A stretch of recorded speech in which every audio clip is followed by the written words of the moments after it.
Hi friends, welcome to TNPSC Mitra channel. இன்றைக்கி நம்ம சேனலில் 11th ஸ்டாண்டர்ட் அறவியலும் இந்திய பண்பாடும் அதில் இருக்கக்கூடிய யூனிட் 3 தமிழ் இலக்கியங்கள் உணர்த்தும் வாழ்வியல் நெறிகள்.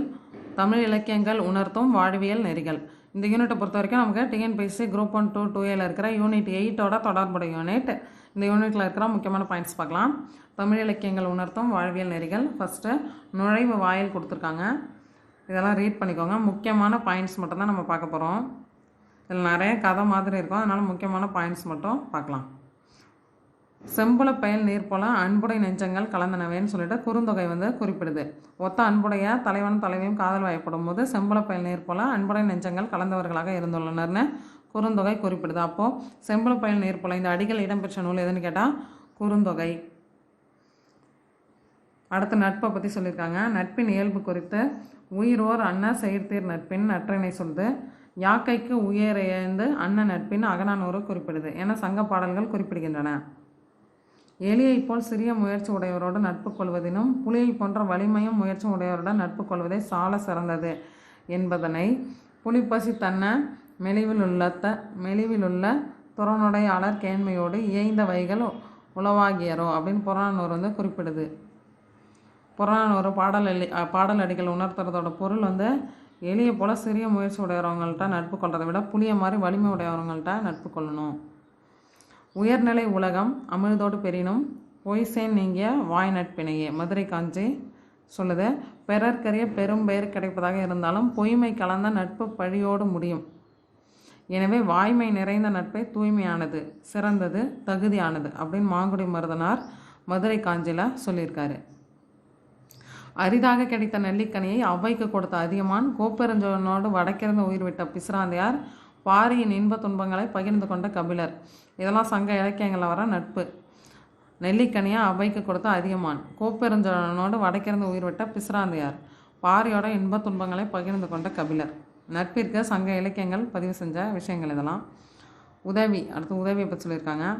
பிறர் நோயும் தம் நோய் போல் போச்சு அறநெறிதல் சான்றவர்க்கு எல்லாம் கடன்.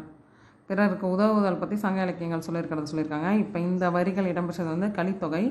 பிறர் துன்பத்தை தம் துன்பமாக கருதி உதவுதல் பற்றி நல்லந்தோனார் சொல்லியிருக்காரு. உண்மையான செல்வம் என்பது பிறர் துன்பம் தீர்ப்பதுதான் என்கிறார் நல்வேட்டனார். சான்றோர் செல்வம் என்பது சேர்ந்தோர் புன்கண் அஞ்சம் பண்பின் மென்கட் செல்வம் என்பதுவே அப்படின்னு நற்றினை குறிப்பிடுது. உறவினர் கெட வாழ்பவனின் பொலிவு அழியும் என்று பெருங்கடுங்கோ குறிப்பிடுகிறார். உதவும் பண்பு வாழ்வியல் நெறியாக திகழ்ந்தது என்பதனை இந்த பாடல் மூலமாக தெரிஞ்சுக்க முடியுது. வாய்மையை பற்றி சொல்லியிருக்காங்க. பொய்யா சென்னா அப்படின்னு புறநானூறு சொல்லுது. வாய்மை பேசும் நாவே உண்மையான நா அப்படின்றத பொய்யா சென்னான்னு புறநானூறு குறிப்பிடுது. பொய்படுவு அறியா வயங்கு சென் ஆவின் அப்படின்னு 13 குறிப்பிடுது. பிழையா நன்மொழி என்று வாய்மையும் பொய்மையை பொய்பொதி கடுஞ்சொல் என்றும் பொய்மையும் நற்றினை குறிப்பிடுகிறது. பிழையா நன்மொழின்னு வாய்மையும், பொய்மையை பொய்பொதி கொடுஞ்சொல் அப்படின்னும் நற்றினை பொய்மையும் வாய்மையும் குறிப்பிடுது.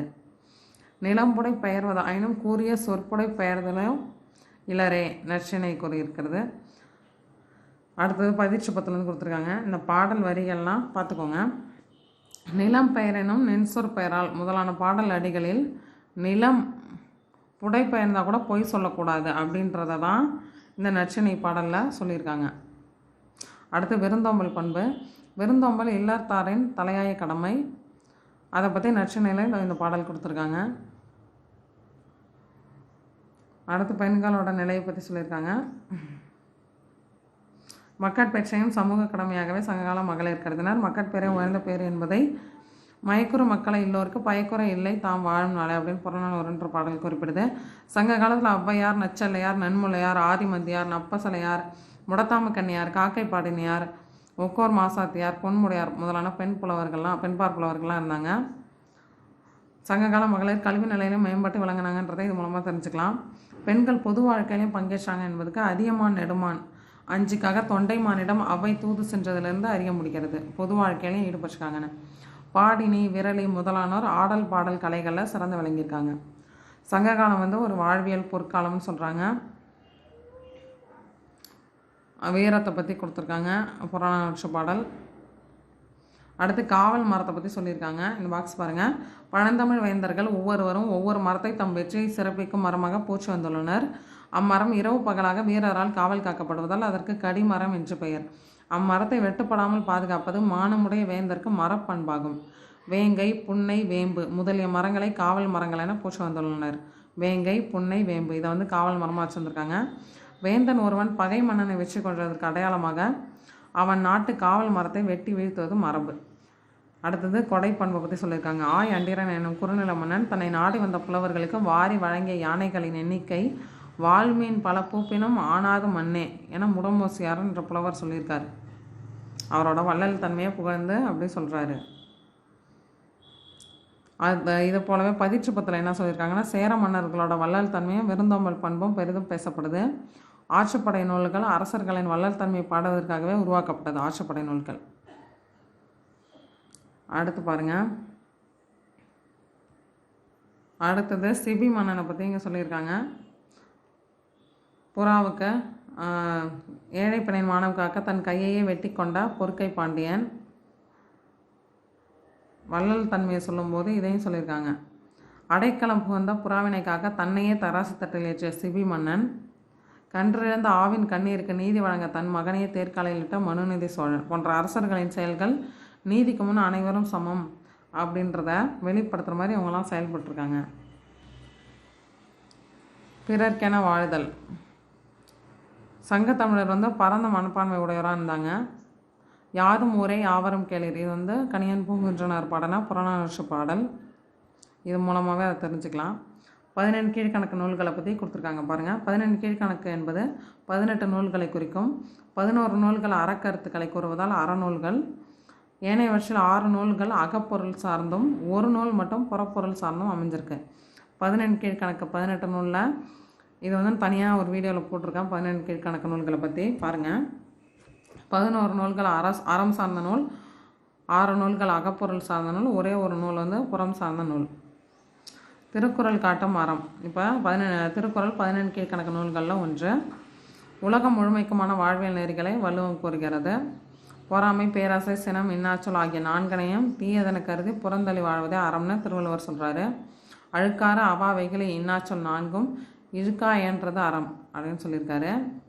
இல்லறத்தில் வாழ்பவர்கள் இவ்வறநெறிகளை பின்பற்றி வாழ்ந்தால் அவ்வாழ்க்கை துறவரத்திலும் சிறந்ததுன்றத ஆற்றின் ஒழுக்கி அரண் இழுக்கா இல்வாழ்க்கை நோற்பாறை நோன்மை உடைத்து அப்படின்னு திருவள்ளுவர் சொல்கிறாரு. இல்லறத்தார்க்கு உரிய கடமைகளை பல இருப்பினும் அவற்றுள் முதன்மையானது விருந்தோம்பல் பண்பு.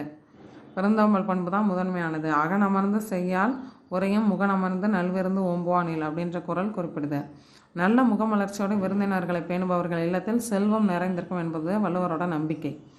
தீய வழியில் செல்லாமல் மனதை நேர்வழிப்படுத்துவதே அறிவு என்பதும் மண்ணுயிரின் துன்பத்தை தன்னுயிர் துன்பமாக கருதுவதே அறிவுடைமை என்பதும் வள்ளுவருடைய கருத்து. கல்வியின் பெருமை கல்வி, கல்லாமை, கேள்வி, அறிவுடைமை ஆகிய அதிகாரங்களில் திருவள்ளுவர் குறிப்பிட்றார். கல்வியோட பெருமை எந்தெந்த அதிகாரத்தில் குறிப்பிட்றாருன்னா கல்வி, கல்லாமை, கேள்வி, அறிவுடைமை. நலனவற்றை படிக்க வேண்டும், படித்ததை வாழ்க்கையில் பின்பற்ற வேண்டும். அப்படிப்பட்ட கல்வியை பெறுபவனுக்கு எல்லா ஊரும் அவன் ஊரை, எல்லா நாடும் அவன் நாடே. இதனை திருவள்ளுவர் எப்படி சொல்லியிருக்காருன்னா, யாதானும் நாடாமல் ஊறாமல் என்னொருவன் சாந்துணையும் கல்லாதவாறு. செல்வம் வாழ்க்கைக்கு இன்றியமையாதது. அச்செல்வத்தை அறவழியிலேயே சேர்க்க வேண்டும். பண்புடையவரிடம் சேர்ந்த செல்வம் பயன்மரம் உள்ளூர் பழுத்தது போலவும் ஊருணையில் நீர் நிறைந்தது போலவும் மருத்துவ பயன் நிறைந்த மரம் பலருக்கு பயன்படுவது போலவும் பயன் தரும் என்கிறார். அதுபோலவே பண்பில்லாத கொடிய மனம் படைத்தவர் செல்வம் நல்ல பாலானது தான் வைக்கப்பட்ட பாத்திரத்தால் திரிந்து நஞ்சாவது போல மற்றவர்களுக்கும் கேடு விளைவிக்கும்னு சொல்கிறாரு. இங்கே செல்வத்திற்குன்னு தனி இயல்பு கிடையாது. அதனை பெற்றிருக்கிறவங்களோட இயல்பு பொறுத்து தான் அதோட பயன்பாடு அமையுது. நல்லவர்களுடைய வறுமை அவர்களுக்கு மட்டுமே துன்பத்தை தரும். ஆனால் தீயவர்களிடம் இருக்கின்ற செல்வமும் மற்றவர்களுக்கும் பல மடங்கு தீமைகளை விளைவிக்கும்னு சொல்லியிருக்காரு. செல்வம் தவறான இடத்தில் சேர்வதையும் நல்லவர்கள் அல்லல்படுவதையும் காட்டி வள்ளுவர் இது இப்படித்தான் இருக்கும் என அமைதி அடையவில்லை. மாறாக அப்பிய நெஞ்சத்தான் ஆக்கமும் செவ்வியான் கேடும் நினைக்கப்படும் என்று கூறி அது முறையாக எண்ணி பார்த்து களையப்பட வேண்டும் சொல்கிறார். இறந்தும் உயிர் வாழ்தல் வேண்டின் பறந்து கெடுக உலக ஏற்றியான் என்ற குறள் மூலம் பலர் நேராக சிலர் வாழும் ஏற்ற இறக்கம் கொண்ட வாழ்க்கை வழங்குவது இறை விருப்பம் என்றால் அந்த இறைவனை தேவையில்லை என்று கூறி தன்னோட ஆட்சாமையை வெளிப்படுத்துகிறார். அடுத்தது வையத்துள் வாழ்வாங்க வாழ்பவன் வானுரையும் தெய்வத்துள் வைக்கப்படும் அப்படின்னு சொல்லியிருக்காரு. அதாவது அன்பு, நாணம், ஒப்புரவு, கண்ணோட்டம், வாய்மை, இனிய வைக்கூறல், செய்நெஞ்சேறுதல் இந்த மாதிரி நற்பண்புகளோட வாழறவங்களுக்காக அந்த குறளை சொல்கிறார். நாலடியார் கூறும் அறம். திருக்குறளுக்கு அடுத்த நிலையில் வைத்து மதிக்கப்படும் நீதி நூல் வந்து நாலடியார். இதை இந்த பழமொழி மூலமாக தெரிஞ்சுக்கலாம். 4ம் 2ம் சொல்லுக்கு ஒருதின நாலடியாரையும் திருக்குறளையும் சேர்த்து ஒத்த பெருமையுடைய நூல்ன்றதே இந்த பழமொழி மூலமாக விளங்கும். நாலடியாரை எழுதினது வந்து சமண முனிவர்கள். சமண முனிவர்கள் பலரால் பாடப்பட்டு பதுமனார் என்பவரால் தொகுக்கப்பட்டது. நாலடியாரை தொகுத்தவர் வந்து பதுமனார். திருக்குறளில் உள்ள கருத்துக்கள் பலவற்றை நாலடியார்லையும் காணலாம். துறவரத்தை பாராட்டி பேசுதல், உலக இன்பத்தை வெறுத்தல், ஊழ்வினை, மறுபிறப்பு, புலால் உண்ணாமை, உயிர்கொலை புரியாமை, இதெல்லாம் சமண சமய கொள்கைகளை வலியுறுத்தி நாலடியாரில் சொல்லியிருக்காங்க. கலர் நிலத்திலே விளைந்தாலும் உப்பை நல்ல விளை நிலத்தில் பிறந்த நெல்லுக்கு இணையாகவே கருதுவர். பிறப்பை கொண்டு மட்டும் ஒருவரை உயர்ந்தவராகவோ தாழ்ந்தவராகவோ கருதிவிடக்கூடாது. எங்கு பிறந்தவராயினும் கற்றறிந்தவரை சிறந்தவர். அறிவும் ஒழுக்கமுமே மக்களுக்கு மதிப்பை தரும். இந்த சிறந்த கொள்கைகளை வந்து நாலடியார் எடுத்துரைக்குது. அறிவு தெளிவில்லாதவர்களுடைய நட்பை விட அவர்களின் பகையே நல்லது. எவ்வகை மருந்தினாலும் தீர்க்க முடியாத நோய் கொடுமையானது. ஒருவரிடம் இல்லாத பெருமைகளை கூறி புகழ்வதை விட அவரை பழித்தலே நல்லது. இந்த மாதிரி எளிய கருத்துக்கள்லாம் நாலடியாரில் இருக்குது.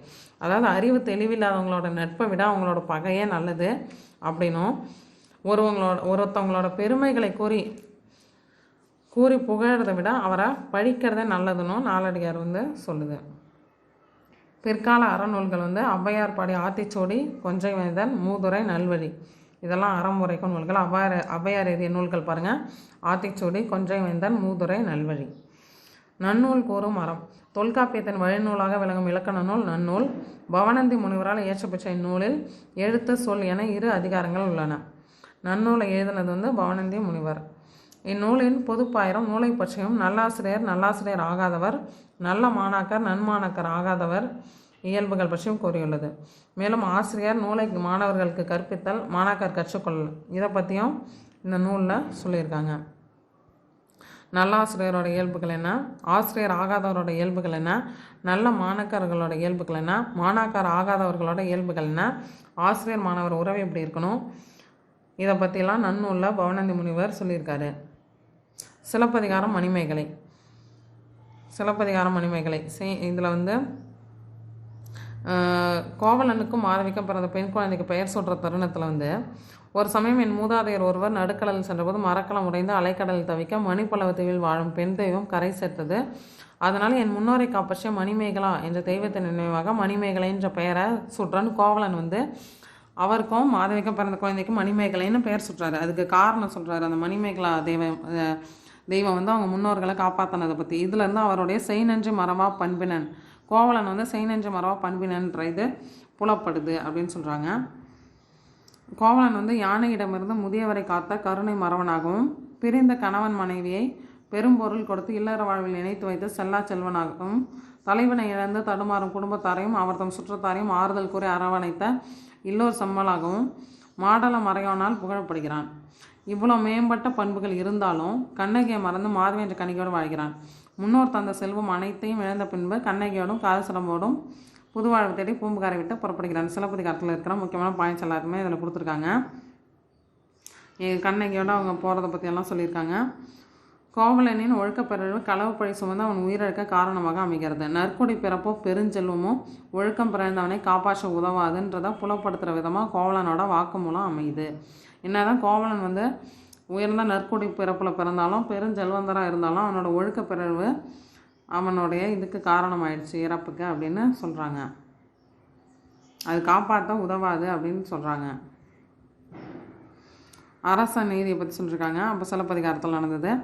அப்போ பாண்டிய அரசன் தன்னோட குற்றத்தை உணர்ந்து யானோ அரசன் யானை கல்வன் சொல்லி உயிரை விட்டான். இச்செய்தியை செவிவழியாக கேள்விப்பட்ட சேர மன்னன் பாண்டிய மன்னன் தனது வளைந்து விட்ட தனது செங்கோலை உயிரை தொடர்ந்து நேராக்கினான் அப்படின்னு சொல்லியிருக்காரு. அடுத்தது மணிமேகலை பற்றி சொல்லியிருக்காங்க. மனித சமுதாயத்திற்கு அடிப்படை தேவைகளான உணவு, உடை, உறையுள் ஆகியவற்றை வழங்குவதே அறம் அப்படின்றத மணிமேகலையில் குறிப்பிட்டிருக்காங்க. அவர் மணிமேகலை கதையை பற்றி சொல்லியிருக்காங்க. ஒழுக்கத்தின் எய்துவர் மேன்மை, இழுக்கத்தின் எய்துவர் எய்தாப்பழி. இந்த குறளுக்கு இலக்கணமாக இந்த 2 காப்பியங்களும் திகழுது. எந்த 2 காப்பியங்களும் சிலப்பதிகாரம் மணிமேகலையும். கணிகை மகள்னு சோழ மன்னனால் குறிக்கப்பட்ட மணிமேகலை ஒழுக்கத்தின் உயர்வினால் தன்னையும் வென்று நாட்டையும் நல்வழிப்படுத்தி சான்றோர் போற்றும் காப்பிய தலைவி ஆயிட்டாங்க. அதே கோவலன் வந்து நற்குடியில் பிறந்தும் செய்த தவறால் அவருடைய ஒழுக்க பிறழ்வால் களவு பழி சுமந்து இறக்க நேரிடுச்சு. அது இந்த குறளுக்கு தொடர்பு இருக்கிறதா இருக்க இந்த 2 காப்பியங்களும் அப்படின்னு சொல்லியிருக்காங்க. அடுத்து சீவக சிந்தாமணி. தமிழில் விருத்தப்பாவில் தோன்றிய முதல் காப்பியம் வந்து சீவக சிந்தாமணி. இது சமண சமய கருத்துக்களை தொகுத்து கூறுகிறது. திருத்தக்க தேவர் ஒரு சோலையில் நடந்த காட்சியின் மூலம் நிலையாமை என்னும் கருத்தை விளக்குகிறார். சீவக சிந்தாமணி வந்து விருத்தப்பாவில் தோன்றின முதல் நூல். சமண சமய கருத்துக்களை தொகுத்து கூறுது. சீவக சிந்தாமணி இயற்றியவர் வந்து திருத்தக்க தேவர். அடுத்தது வளையாபதி குண்டலகேசி. நாம் தாயாரின் வயிற்றில் கருவாகி இருந்த நிலை முதற்கொண்ட பருவங்கள் பலவற்றை கடந்து மூப்படைகிறோம், இறுதியில் இறக்கப் போகிறோம் என வாழ்வின் நிலையாமை குறித்து பாலையாம் தன்மை செத்தும், பாலனாம் தன்மை செத்தும், காளையாம் தன்மை செத்தும், காமரும் இளமை செத்தும், நாளும் நாம் சாகின்றோமால் நமக்கு நாம் அழாதது என்னோ அப்படின்னு குண்டலகேசி காப்பிய பாடல் எடுத்துரைக்குது. அடுத்து கம்பராமாயணம். சோழ பேரரசு எழுச்சி பெற்ற காலத்தில் தோன்றிய காப்பியம் கம்பராமாயணம். இதில் ஃபுல்லாக கம்பராமாயணம் பற்றின அந்த இதெல்லாத்தையும் சொல்லியிருக்காங்க. கல்வியை அனைத்து அறத்திற்கும் அடிப்படை என்பது கம்பனுடைய உறுதிப்பாடு. அடுத்து வில்லி பாரதம். மகாபாரதத்தை பற்றி சொல்லியிருக்காங்க. தமிழில் இருக்கிறது வில்லி பாரதம். இந்திய மொழிகள் அனைத்திலும் காணப்படும் இதிகாச குலங்கள் ஒன்று மகாபாரதம். வடமொழியில் வியாசர் இயற்றிய பாரதத்தை அடிப்படையாக கொண்டு மற்ற மொழியில் பாரத கதைகள் இயற்றப்பட்டுச்சு. தமிழில் வழங்கப்படும் பாரத கதைகளில் வில்லிபுத்தார் பாரதமும் ஒன்று. வில்லிபுத்தூரார் எழுதின பாரதமும் ஒன்று. இங்கே என்ன சொல்லியிருக்காங்கன்னா, இந்த போட்டி, பொறாமை, சூது போன்ற அறத்திற்கு புறமான செயல்களில் ஈடுபடுபவர் தோல்வியடைவர். அதற்கு மாறாக சான்றோர் வகுத்த நெறியில் நிற்போர் அற வழியில் வெற்றி பெறுவர். நன்மை வெல்லும், தீமை தோற்கும். இதான் இதோட மைய கருத்து. உறவினருக்கு இடையே ஏற்படும் பொறாமை பண்பானது வஞ்சகம், துரோகம் போன்ற இழி செயல்களுக்கு இட்டு சென்று போரில் ஈடுபட வைக்கிறது. அதுவே அழிவுக்கு காரணமாகிறது. இதை வந்து திருக்குறள் எப்படி சொல்லியிருக்காங்கன்னா, அழுக்காறு என ஒரு பாவி திருச்செற்ற தீயழி உய்த்துவிடும் திருக்குறள் உணர்த்துது. மகாபாரத கதையை பற்றி அப்படியே சொல்லியிருக்காங்க. வில்லி பாரதம் பொறுமை எனும் அறத்தை தர்மன் மூலமாக வெளிப்படுத்துகிறது. அடுத்தது அந்த மகாபாரதத்தில் ஒவ்வொரு கேரக்டரை பற்றியும் சொல்லியிருக்காங்க. தமிழ் இலக்கியங்கள் காட்டும் வாழ்வியல் நெறிகள். காப்பியங்களிலும் இதிகாசங்களிலும் பல்வேறு பண்புகளின் உருவங்களாக பல பாத்திரங்கள் இடம்பெற்றுள்ளன. தாய்மைக்கு விசையை, மாதவி, குந்தி, கற்பிற்கு கண்ணகி, சீதை, பாஞ்சாலி, தந்தை பாசத்திற்கு தசரதன், பொறுமைக்கு தர்மன், ராமன், நட்பிற்கு குகன், கர்ணன், தொண்டிற்கு லக்குவன், அனுமன், ஈகைக்கு கர்ணன், நீதி வழுவா அரசாட்சிக்கு பாண்டியன், தியாகத்திற்கு பீஷ்மர், பரதன், விவேகத்திற்கு விதுரன் முதலான பாத்திரங்கள்லாம் எடுத்துக்காட்டாக இருக்குது. அடுத்தது கூடா நட்பிற்கு கூனி, சகுனி, கட்டியங்காரன், ஒழுக்க பிறழ்விற்கு கோவலன், ராவணன், பொறாமைக்கு துரியோதனன், சூர்பனகை, காந்தாரி, வழி தவறிய மகனை நல்வழிப்படுத்த தவறிய திருதராஷ்டிரன், பெண்மையை இழிவுபடுத்திய துச்சாதனன் போன்ற பாத்திரங்கள் வந்து தீமையின் உருவங்களாக படைக்கப்பட்டிருக்கு. அடுத்தது இந்த பாக்ஸ் பாருங்கள். திருவள்ளுவர் காலத்திலும் அதற்கு முன்பும் பின்பும் முடியாட்சிய நிலை வந்தது. நாட்டை ஆளும் மன்னனை தவறு செய்பவர்களை தண்டிக்கவும் செய்தான்.